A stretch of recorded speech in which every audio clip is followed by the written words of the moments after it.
The voice of women, the voice of women, 91.7. The conversation this morning on the big question is raising the voice of young people, the voices of young people in governance. And this conversation cannot be forgotten. We have to take it one step at a time. We have to continually begin to speak about this because we want to raise a better generation of young people. And I thought of the most important, one of the people that I know has been an advocate for, young people to do great things, especially when it comes to governance and for their individual self. I have a friend of the house, Ayomiko Lugbode, the founder of Inspired Youth Network, is going to be joining me in the conversation this morning as we're going to be deliberating and talking about raising the voices of young people in governance. Good morning to you, Ayomiko. Good morning, Daniel. Thank you for joining us this morning. It's a pleasure. The youth, are we still the leaders of tomorrow or we are the future leaders? As a matter of fact, we are the leaders of today. But the opportunity is yet to be there. The opportunity is yet to be there. What is your definition of opportunity? Okay, thank you very much. First of all, we have to ask ourselves, what is the representation of the youth in government at the moment? What has been the representation in the past? How are we going? If you look at 2019 election, how many young people contested? How many young people won election? If you look at the policies that have been made at the level of the government, how many youth-friendly policies do we have? So those are the things that will give opportunity to young people. When you look at education, how are we training young people to prepare their mind? Because education prepares the mind. How are we training young people to prepare their mind for leadership? So those are the factors that are affecting young people at the moment. Talk about policy, you talk about socio-economic situation. Do we provide jobs for young people? For instance, you were talking about the young people, young people are expected to be the leaders. But when you look at it, when a young man graduates at the age of 25, he couldn't get job till the age of 30 years. By the time he gets that job, he needs to work for some years. Before he starts thinking about marriage, before he now starts thinking, okay, I want to participate maybe I want to contest or represent my community. So by the time you look at it, before you know what, they are even past the age of the youth age. Right? Then again, of course, governance is not limited to contesting elections. Governance is also inclusive of voting, inclusive of asking questions from your leaders. So when you look at it critically, now, a young man who graduated at the age of 25, just like I mentioned, and he couldn't find a job, he's looking for a job, and you invite him to come and vote, how happy will he be to come and vote? You invite him to go for a policy meeting with government representatives. How will he even transport himself to that place? So at the end of the day, such young person will be bought by somebody who can pay transport fare to that policy meeting, and at the end of the day, he will go there to support a policy that is probably not youth-friendly, but the policy that has been paid for, but to support the policy of the person who pays the transport fare. So those are some of the challenges. So, for instance, when we organize programs and we capacity building programs for young people and leadership, one of the questions they ask is there transport fare reimbursement? You understand? So that shows that, which means that, for instance, sometimes when you look at it, the difference is not even much. But we have to agree with them that, when somebody is not working and you invite him to a training, how will he come in the first place? So there are so many challenges. And when you look at our policy in the National Assembly at the moment, we have the youngest House of Rep member to be the age of 34. And at the Senate, we have Senator Abo, who is 41 years old, representing Adamawa North. Now, when you look at it, if the youngest person in the Senate is 41 years old, as a matter of fact, he is no longer a youth. But we can still say he's a young person, right? We can say we are calling him a young person because he's the youngest among them. Yes, As a matter of fact, when you look at it critically, he's not a young person. He's not a young person per se. But he's just the youngest among them. I agree with what you have said, but as much as I want to come from these angles that which you have said, which are very vital, but I want us to also begin to look at the capacity of young people, because that is a major concern. When I thought about the concept of raising the voices of young people in governance, I was more concerned about the capacity. How much are we as young people ready to invest in capacity building? For you as the CEO of Inspired Youth Network, I've heard a lot of your works that you have done, but then the question is, how many young people are looking at building capacity? Because that is a major concern for anybody to be involved in governance, for us to have a voice and not just to be, some people can talk and at the end of the day they are talking rubbish. You ask yourself the question, and this person is going to represent me, because you've seen during election time some of these political aspirants are speaking and they are concerned about you can't even speak proper English, you can't construct a proper sentence, and then you want to go and represent me. The question is, we as young people, what is the percentage of young people that are building capacity in themselves? Because that is a very vital ingredient for us to actually begin to say we are raising our voices together collectively to be a voice that must be heard in governance.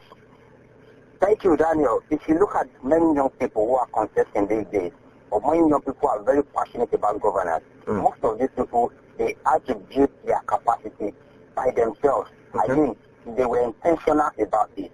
And that is what I expect young people to do, because when we're talking about not young to run, we're talking about young people participating in governance. It is not just about just bringing any young person or bringing any youth and say, come and represent, or just bringing any youth. It has to, just like you said, it has to do with capacity, your capacity, that has to do with your competence, that has to even do with your character. Sure. So those three things are very, very key. Your capacity, your competence, your character, they are very, very important. And just like you mentioned about capacity, young people, we need to be very, very intentional about building our capacity. Okay. We shouldn't wait. I like to advocate for one thing, which is the fact that you don't have to wait for the government to solve your problem before you start solving it from your own angle. Okay. Now, what do I mean by that? As a young person in your community, try as much as possible to mobilize yourself, because when we talk about governance in Nigeria, politics as a matter of fact is local. So when a young person gives it, so when a young person wants to participate, first of all, you must have been able to build your capacity, and the capacity has to do with your education, it has to do with your ability to engage your community, it has to do with your understanding of the economy, it has to do with your understanding of developmental issues. Because when you come out, for instance, you see somebody contesting and they are contesting to be a chairman of the local government, and they are asking him how many schools are in your local government. He doesn't even know how many schools are in that local government. They are asking him, they're asking him the percentage. They're asking some critical questions in the economy of that local government. He won't be able to answer. So, but you understand? So I think that young people who are interested in governance, one of the things we can do to raise the voice of young people in governance is that they must build their capacity, and they have to be intentional. Young people don't have to wait till the government invests in building their capacity before they do that. Yeah. Because there's a say that says that freedom is not given. Freedom is taken by force. So if you wait and you think that the government build your capacity, or you're waiting that somebody somewhere will come and build your capacity, it may not work. By the time you get your capacity built at a later age, it may be too late. So I think young people at this time, we should be very conscious and be intentional about investing in building our capacity. All right. Thank you for all you said. I'm Miko Lubode. If you're just joining the conversation, this is the big question of Women Radio 91.7. Let's look at another angle of the underrepresentation of young people in governance. But let's also look at the aspect of the responsibility of those in power. How do we begin to make young people attractive to the elderly ones who are currently in power, to begin to groom those who would lead us tomorrow, to begin to groom the young people so that they can become leaders of today, right? A perfect example would be Barack Obama, right? When Barack Obama didn't just become the president of the United States overnight, he had been in the process for over 20 years. He had been understudied, he has taken part at the Senate, he had been part of the leadership process of governance for quite a while before, he was picked out to begin to represent his party. Now, how do we begin to make young people as themselves attractive to these elderly ones who are currently ruling us? And what is the role of those currently in power in ensuring that they are grooming young people? Because we have a lot of uninformed young people who have opportunities to be in political position. But that's why we've been seeing a lot of the young people representing us not performing well. What I think we can do is this. I don't want to believe that the people there at the moment, or the older generation, is the younger generation. But what I think we can do better is the younger generation in government at the moment. they should create a platform to groom the younger ones. You understand? They should create a platform. For instance, if you look at the Barack Obama created a lot of platforms for young, even African youth.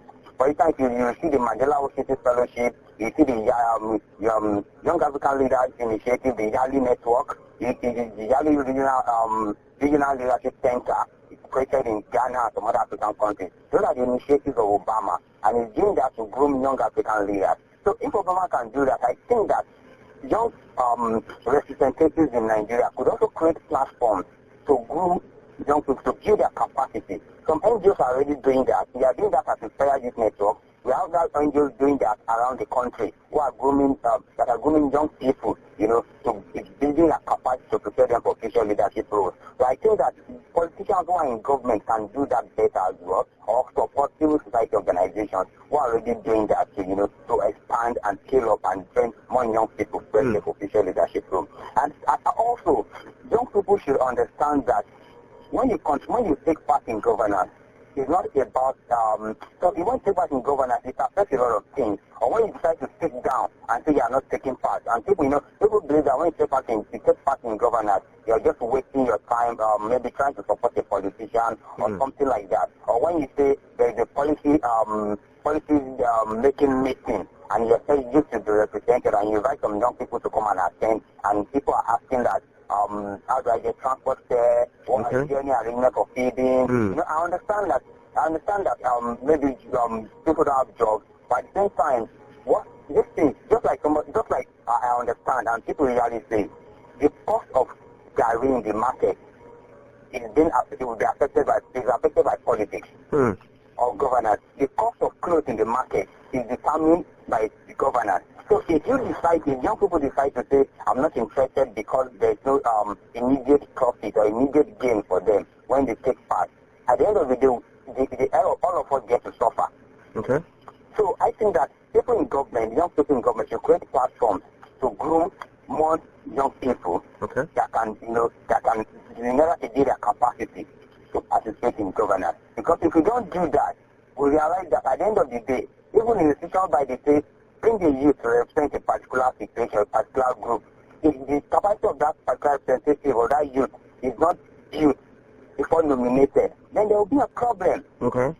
If we have some youth who represented, who have some young people who were representative in the past, and when you look at their record, we are not encouraged. But I think that, but even at that, I want to believe that's a personal issue. That's a personal issue. That is not, and that's not an issue with the youth as a whole. Yeah. It's an issue with that particular individual who did not perform, even if he's a young person. Yeah, I was sorry I caught you there, but I wanted us to look at the fact that, look at what happened in the 2019 general elections and look at certain issues with regards to some of the young people that came out to contest. And then there is already a conversation around young people with regards to those who are older or the senior leaders who often view the aspiration of young people as a cultural invasion. That's why, and they are not worthy of attention or seriousness. What then how do we begin to, make them see that the inclusion of young people as a necessity? We still see that globally, all over the world, to look at the current aspirants for the United States election, Joe Biden, Donald Trump, these are very old people. But we look at certain levels of their, at their parliamentary, at their, state level, we see more young people taking over very strong positions, right? But that is not often the case in our own side here as a country. But what then can we do differently? Because that disparity that already exists, that there is a lot of, they don't take young people serious with political ambition. It's a question to ask ourselves.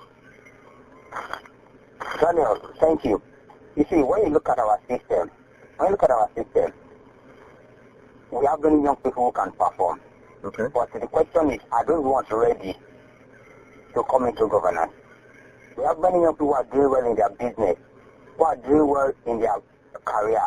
But when you invite them into politics, some of the excuses they give is, I'm too clean to be a politician. I don't want to spend myself.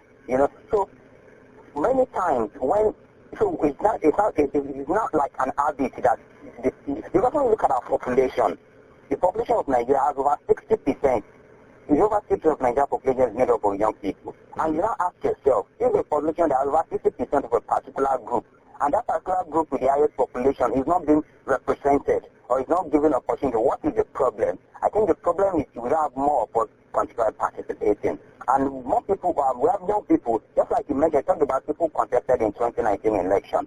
And you realize that many of them were not given opportunity to, they didn't win the election. And I think some of the challenges is that, one, we have to understand that our political system, it deals with a lot of finances. Okay.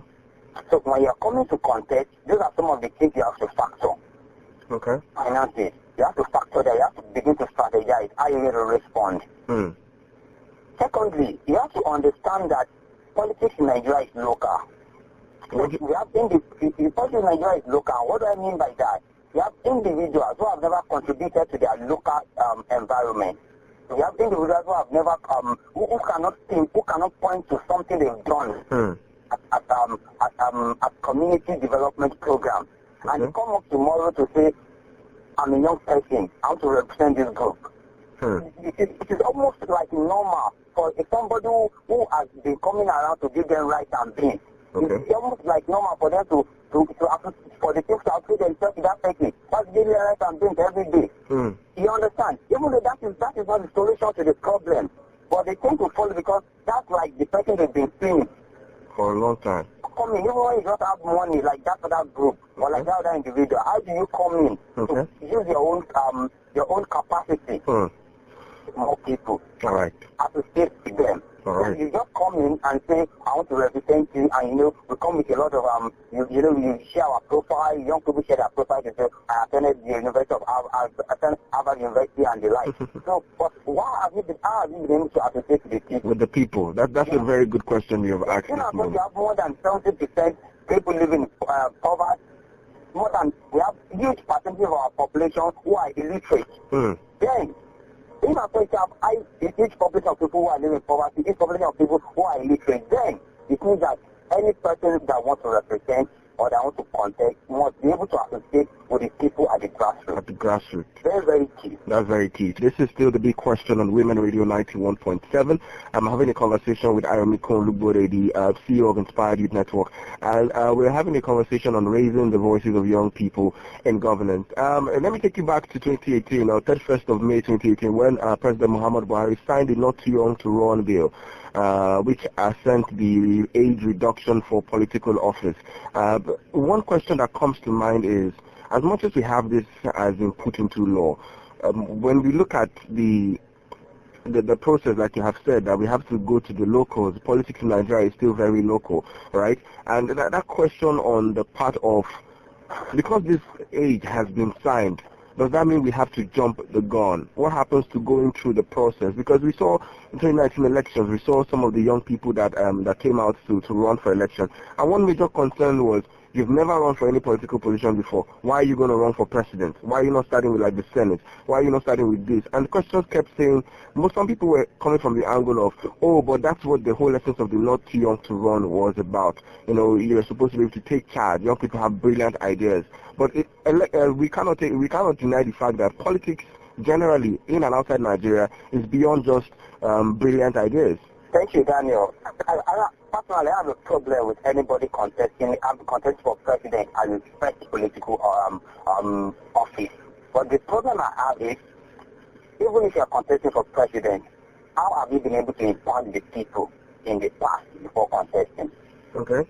Yes, because we have people who never held any office in the U.S.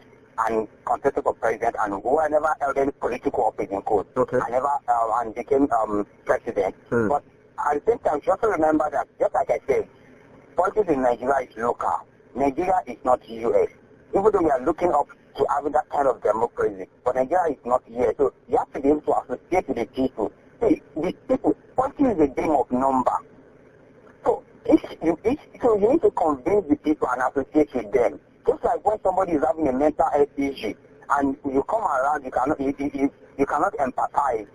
You understand? You need to be able to relate with the people, and people must be able to relate with you. Or else there will be a problem, there will be a disconnect. So if you are not able to connect with the people, then there is a problem. For instance, there are some people today who contest election in Nigeria.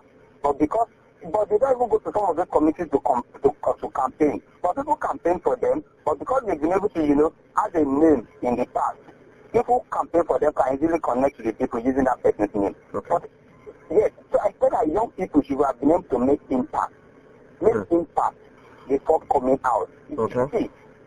See, you need to make impact because I think that I think that if we just start, because I've seen many young people who leave university after NYC and they contest that they want to go and represent their people. Very fine, very good. If you have been able to make impact as a student leader and the student can trust you and you have your record, fine. If you can think you want to represent your people. But when you are a student leader and you have cases of corruption against you, you have cases of the 200 naira being contributed by students, you cannot even spend it judiciously. You embezzle it and you come out to say you want to represent the larger community. You will not be surprised when some group of people will say, this person, we cannot vote for him. Then that young person will start saying, you don't want young people in power. You understand? I get your point. This is why a lot of people are concerned about something. So there is a conversation I was having with a group of friends, and we're looking at the level of digitalization we have in Nigeria, with the fact that young people are doing exponential things with digitalization, and our political space, our governance space is still very analog. How much of a disadvantage is this to having more young people or raising the voices of young people to be part of the governance process? Okay, thank you. Just like I said something earlier, I said there are so many young people who are doing stuff outside there. But when it comes to contributing to governance, community to politics, they don't want to come. There are many young people who are doing well in terms of technology and the like. And they are concerned. I also understand their plight. They are concerned about when you want to partner with government. Sometimes they steal your idea. You write a proposal to the government agency only for you to see somebody implementing the project next week without the government agency getting back to you. But at the same time, I still think that the more we engage, the more we begin to get it better. If we sit down and say, I'm not interested because they will steal my idea, or because I'm not interested because they will not welcome me, then everything will be static. But the more we engage more, for instance, if 10 people engage, if 8 does not get it, 2 get it, the next time we engage more, you get my point. Exactly. So we need to keep engaging, and we need to be consistent with our engagement. Okay. And we need to keep building our capacity on how to engage. Look at the Not Young to Run bill. It's like the update that was passed. So the civil society organization were able to engage government, and they were strategic about their engagement. And I can tell you, and in case and I can tell you that bill, because they've been working on that bill for a very long time. For a very long time, yes. Yes, for a very long time. It was, I think it was rejected at the time, then they pushed it again. They pushed it again, yes. So that's not the first time they were pushing for that bill. And if you see the way they engaged strategically at the point, even members of the National Assembly themselves were the one carrying the placard. Yes. We want Not Young to Run. Yes. Even when they were not, when they are not young people. You understand? So they were strategic. The CXT strategic were strategic about the engagement strategy, about the engagement. So I think young people need to learn to be their capacity in terms of engagement. When we talk about, I want us to quickly leverage a little bit more, because you made some very vital points. Because I remember I sat down with some of the team members of those who put together the Not Too Young to Run bill, and they spoke. I was listening to them about the strategies they used with regards to ensuring that every state House of Assembly agreed to that Not Too Young to Run, and then became something that every state governor was, that didn't even do it, would be eager to, like, why have we not done it? So looking at such engagement, right, when we talk about this strategic engagement, what are some of the ways we can begin? Because we need to look for better ways to engage those that are already in politics, to see the need for raising younger generation. And that is a major challenge that I think we are having, that the form of engagement that we need to try. So do you have any suggestions on what form of engagement we can an approach that we need to try that we haven't tried before? Okay, so I think just like I mentioned about North York, I think one of the key strategies they used was alignment and collaboration. Okay. The alignment and collaboration. If you look at it, over 50 CSOs, pushed for it, even though we had one particular CSO that was the real thing, that was like the contact of engagement. But over 50 CSOs came together to collaborate to push for that bill. And one of the strategies they also used was that they mobilized young people from each state to push for it. So when they mobilized young people from each state to push for it, so they were able to, young people came together from each state and started pushing for it. At the point, when some state house assembly did not pass it, they started the strategy of all of fame and all of shame. All of shame. So yeah, all of fame and all of shame. So those house assembly that passed it, they gave them all of fame. And because of the number that number of youth that this group of people guys have been able to mobilize. Once they use any statement, it's everywhere. So when they use any statement, it's everywhere. So even the state house assembly that were giving all of shame, and they started seeing their names everywhere, that they shamed, they started finding out, how to stop that damage. You understand? They started finding solutions on how to pass that. They started finding a way to pass that bill in their own house assembly. So I think one of the key things is for alignment and collaboration. I think many young people trying to push for a particular idea or push for a particular policy, but they don't want to collaborate. They are looking at it like, oh, I want to take the glory alone. So when it's successful, they will say it's an organization. So it's an organization. For me, I don't buy that idea. Okay. As a leader of a particular, as a founder of a society organization, whenever I want to run a project, or whenever we want to run a project in a particular community, we must find a society organization in that particular community that we need to work with. We don't just step into a community to say we want to go and engage. We have to collaborate with groups in that particular community. With that, it will make your work very successful. Thank you. You have to look, you have to look beyond taking glory. You have to look at the success, the impact it can make on the people. If you truly claim they are working for the people. Yes.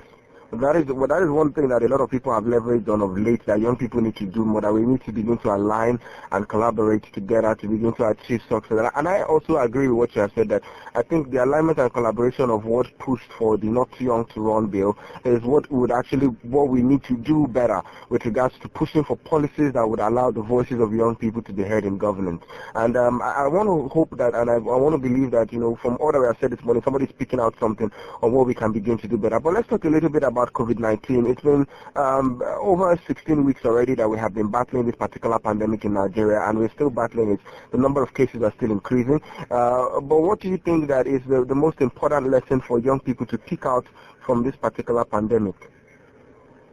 Thank you, Daniel. The young people should see opportunity in every problem.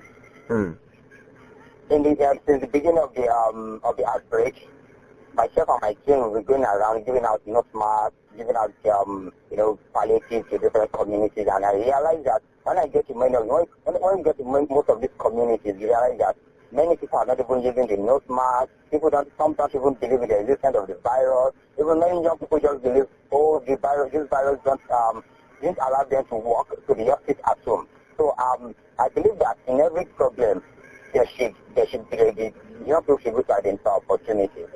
For instance, we're talking about education. Then it's not just about education. Talking about education, we're seeing young people or between children in school running their program through virtual learning and the like. What about people in the rural community whose parents does not have Android phone, not to talk about having a computer? How do you train them? And I can tell you, I've seen some people in some other countries, which is an idea I want to share openly, that there are things you can do to engage people in community.